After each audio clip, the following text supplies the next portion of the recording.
A stolen vehicle clogs up I-15.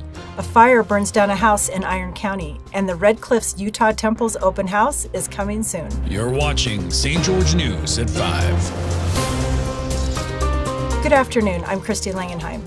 A man in a stolen vehicle drove away in an attempted traffic stop. The SWAT team got involved in the chase on I-15 in Cedar City. Alicia Lundgren has the story. Cedar City traffic was halted on Interstate 15 and the surrounding surface streets near Exit 59 on Monday afternoon.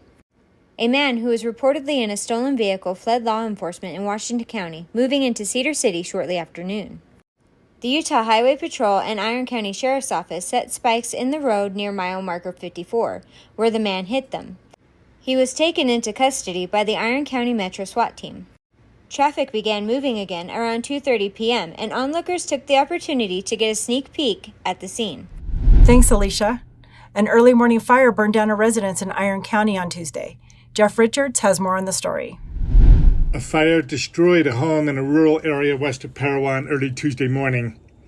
Officials said shortly before 1 a.m., firefighters were dispatched to the location on 4200 West to find the structure's roof fully engulfed in flames.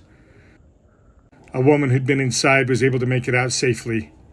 Hours later, crew members were still mopping up hot spots. Thanks, Jeff. 39-year-old Bruce Pickuvit faces felony charges after a crash on Old Highway 91. The truck went off the road and rolled down an embankment, which injured the 3 people in the truck. Pickuvit admitted to falling asleep at the wheel and consuming alcohol and is now in custody with a $5,000 bail.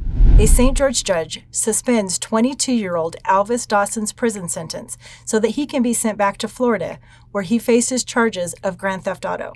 Here's Cody Blowers with the full story. On October 3rd, a 22-year-old Florida man, Alvis Charles Dawson of Dana Beach, appeared before District Judge Jay Winward for a sentencing hearing held in 5th District Court in St. George. Dawson was sentenced on 5 felony charges that included theft of a firearm, theft by receiving, evaded, and credit card charges. The case was filed following a pursuit that began in Arizona and ended on Dixie Center Drive in St. George on July 15th. The prison sentences were suspended in the Dawson case. Judge Winward said this during the hearing. It means that if I send you to prison, you'll serve 1 to 15 on count 1, and then 0 to 5 on count 2, and then 0 to 5 on count 3, all stacked up on top of each other. Time in Florida, because that's where you're from, the state of Utah will not be paying for your incarceration. The Red Cliffs Utah Temple dedication is set to take place on March 24th, and the open house period is just around the corner. Maury Kessler has the full story. The Church of Jesus Christ of Latter-day Saints has announced the dedication and open house dates for the Red Cliffs Utah Temple. The church announced Monday that an open house period for the Red Cliffs Temple will run from January 30th to March 2nd, with the dedication taking place over 2 dedicatory sessions on March 24th. Slated to oversee the dedication of the new temple will be Henry B. Eyring of the church's first presidency. The Red Cliffs Temple is Washington County's second temple and was announced in 2018 following the closure of the St. George Temple for renovations.